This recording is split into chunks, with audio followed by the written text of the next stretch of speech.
Hey everybody, I want to do a quick video and just show you how you can use the Ichimoku on multiple time frames and use that as your analysis for your day trade entries or your swing trade entries. You can use this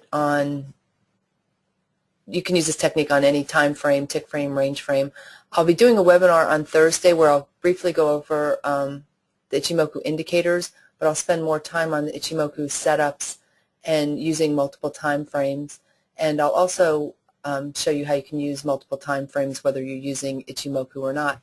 So if you want more information, just go to my site, easyeMinitrade.com, and all the information is there under the webinar tab at the top of the page.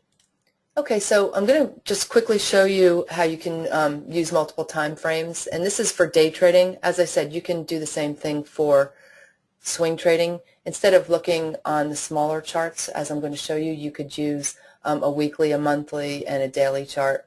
But so this is the Russell, and this is on a 4-tick range chart. So this is Friday at 12:55. There's actually a couple setups here at the same time.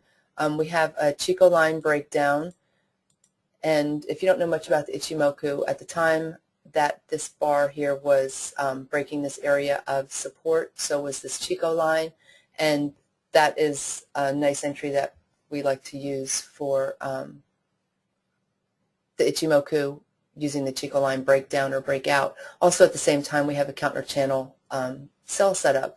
So in looking at this, we know that we've got a floor trader pivot area below us here at 53.50, but how you could determine how much room you have in the way of this trade, how much room you have below you, is you can look at multiple time frames. So as I said, this is a 4-tick range chart, and here are the Ichimoku indicators on a 2-minute chart up here to my left, 5-minute below that, a 15-minute. You can use a 10-minute, a 12-minute, whatever you like.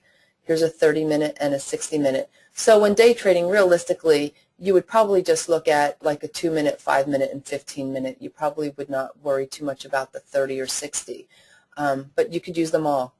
So the entry that I just showed you on the 4-tick range chart, when we now look at it on a different time frame, multiple time frames, this would be the bar that was setting up on the 2-minute chart. So if you use the Ichimoku, you can see that we are below the cloud. The Chico line is below price, and at the time the Chico line was forming back here, right here. So you can see it's below the cloud and it's below price. And now when you look at it on the 5-minute chart, you can see that the price bar that's forming as we're getting in off that 4-tick range chart, you can see the bottom part of the cloud right below us here, which often holds as support and resistance. So that's right at 1154.70. The area that you would be looking to take your entry here under this bar off the 4-tick range chart for the two setups that I mentioned, either a Chico line breakdown or a counter channel setup, would be 1155.20. So if you get in at 1155.20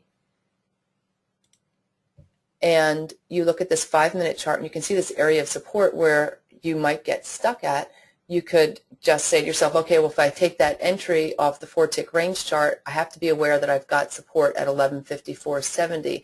So if I can't get through that area, then that's what I'm going to wind up with as my target. But obviously if you can get through the area, then you can look for bigger targets. So you can see that it did manage to get through the cloud here. When you look at it at the 15-minute chart, on the 15-minute chart, on that same bar, you could see below the area of this bar here, we have the cloud, which is at 1150.40.